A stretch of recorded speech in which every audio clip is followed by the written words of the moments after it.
আসসালামু আলাইকুম। Exam point বিডিতে তোমাদের সবাইকে স্বাগতম। প্রিয় এসএসসি 2026 সালের শিক্ষার্থীরা, এবছরে কিন্তু সর্বোচ্চ তোমাদের বোর্ড চ্যালেঞ্জ পড়েছে। কেননা এবছর তোমরা যারা তোমাদের রেজাল্ট নিয়ে অসন্তুষ্ট তারা কিন্তু সকলেই প্রায় বোর্ড চ্যালেঞ্জ করেছে। তো সেটা নিয়ে সর্বমোট 12 লাখ শিক্ষার্থী কিন্তু এই বোর্ড চ্যালেঞ্জ করেছে। তোমাদের মধ্যে অনেকে কিন্তু এই বোর্ড চ্যালেঞ্জ করেছে। তো এত শিক্ষার্থীর যে বোর্ড চ্যালেঞ্জ, এটি দেখে শিক্ষামন্ত্রী কিন্তু খুবই বিপদে পড়েছে। তো এটি নিয়ে আজকে একটি সংবাদ সম্মেলন করেছে। তো চলো সেই সংবাদ সম্মেলনের বিস্তারিত জেনে আসি। এসএসসি ও সমান পরীক্ষার ফলাফলে অসন্তুষ্ট পরীক্ষার্থীরা এ পর্যন্ত 12 লাখ খাতা চ্যালেঞ্জের জন্য আবেদন করেছে। তো তোমাদের যে এসএসসি রেজাল্ট দিয়েছে, এই রেজাল্ট দেওয়ার পরে 12 লাখ খাতার চ্যালেঞ্জ হয়েছে কিন্তু এ পর্যন্ত। এই সংখ্যা কিন্তু আরও বাড়তে পারে, কেননা আজকে রাত 12টা পর্যন্ত কিন্তু তোমাদের যে বোর্ড চ্যালেঞ্জ এটি করা যাবে। সব শিক্ষা বোর্ড মিলিয়ে এই সংখ্যা দাঁড়িয়েছে বলে জানিয়েছেন শিক্ষামন্ত্রী ডক্টর আনম এহসানুল হক মিলন। সোমবার 17 আগস্ট ঢাকার শেরাটন হোটেলে এক অনুষ্ঠান শেষে সাংবাদিকদের এ তথ্য জানান তিনি। একই সঙ্গে এ সংখ্যা আরও বাড়তে পারে বলে মনে করেন তিনি। শিক্ষামন্ত্রী বলেন, এবার খাতা চ্যালেঞ্জের জন্য অসংখ্য আবেদন পড়েছে।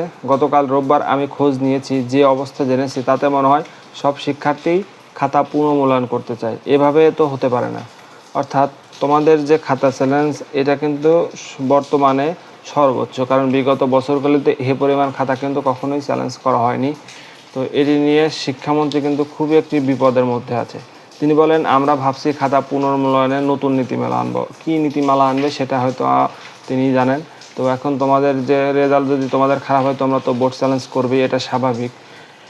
জিপিএ কত পেলে পুনর্মূল্যায়ন করা যাবে কিংবা কী কী বিষয় থাকবে তা আমরা জানাবো। তো এবছর তোমরা যাই আবেদন করেছো এটা সম্ভবত মেনে নিবে। এর পরবর্তী বছর হয়তো নতুন নীতিমালা তারা বেঁধে দিবে যে কারা কারা বোর্ড চ্যালেঞ্জ করতে পারবে। এই বিষয়ে হয়তো তারা নতুন নীতিমালা আনবে। তো 10 আগস্ট এসএসসি ও সমমান পরীক্ষার ফল প্রকাশ করা হয়। এতে সব শিক্ষা বোর্ড মিলিয়ে গড় পাশের হার ছিল 62.25%। এরপর 11 আগস্ট থেকে খাতা চ্যালেঞ্জের আবেদন শুরু হয়। এই আবেদন প্রক্রিয়া শেষ হচ্ছে আজ 17 আগস্ট। অর্থাৎ 11 আগস্ট থেকে 10 আগস্ট তোমাদের এই বোর্ড চ্যালেঞ্জের আবেদন শুরু হয়। আজকে কিন্তু 17 আগস্ট, আজকে কিন্তু এই শেষ দিন। শিক্ষা বোর্ড কর্মকর্তারা জানিয়েছে, সার্বিক দিক বিবেচনা করে এবং আবেদনের প্রবণতা দেখে এবার 13 লাখের মতো খাতা চ্যালেঞ্জ হতে পারে। তো দেখো, 12 লাখ কিন্তু অলরেডি হয়ে গেছে। আজকে কিন্তু রাত 12টা পর্যন্ত টাইম আছে।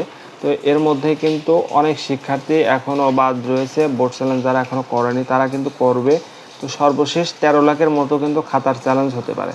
ছিল তোমাদের যে বোর্ড চ্যালেঞ্জ, কত বোর্ড চ্যালেঞ্জ পড়েছে এটি নিয়ে সর্বশেষ আপডেট। তো এবছর কিন্তু এখন পর্যন্ত 12 লাখ খাতার চ্যালেঞ্জ হয়ে গিয়েছে অলরেডি। তো এটি নিয়ে কিন্তু শিক্ষামন্ত্রী নতুন একটি নীতিমালা হয়তো আনবে। তো এই বিষয় নিয়ে আমাদের এক্সাম পয়েন্ট বিডিতে আমি ভিডিও দিয়ে থাকবো যদি প্রকাশ করা হয়। তো পরবর্তী আপডেট পেতে অবশ্যই এক্সাম পয়েন্ট বিডিটি সাবস্ক্রাইব করে পাশে থাকা বেল আইকনটি চালু করে দেবে। তো আজকের মতো ভিডিওটি এখানে শেষ করছি। আল্লাহ হাফেজ।